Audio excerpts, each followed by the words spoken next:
desire to change lives. It's one thing everyone at the Federal Bureau of Prisons has in common.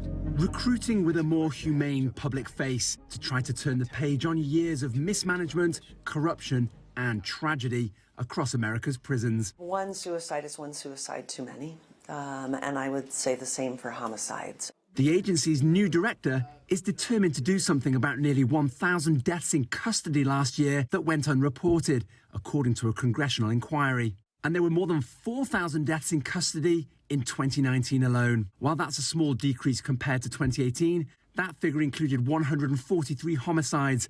On February 2nd, 2017, Jonathan hanged himself with a bedsheet in his cell. When we finally saw his lifeless body, the first time in 10 weeks, he was handcuffed to an intensive care unit bed. It was only then we realized how wrong we were to place our trust in this system, which told us there was no fault after their own internal investigation of Jonathan's death. In September, Jonathan Fano's sister Vanessa testified before lawmakers probing these kinds of deaths in custody. And Colette Peters wants what she calls a chocolate hearts mentality to rehabilitation in a country that has the world's highest incarceration rate. We're trying to inject the agency with trauma-informed care, gender-responsive care, and really taking all of these allegations seriously. But some critics who dubbed this strategy hug a thug think Peters has a difficult challenge that goes beyond urgently implementing a federal legal mandate to report deaths in custody.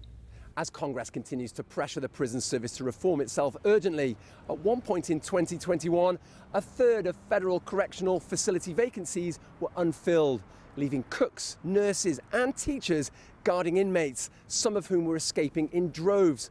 Much of that can be blamed on the pandemic, but the problem for prison recruiters now is that in a robust economy, millions of people have been leaving their jobs to chase higher wages in other sectors, and that's leaving prison recruiters having to compete by offering ever more competitive packages.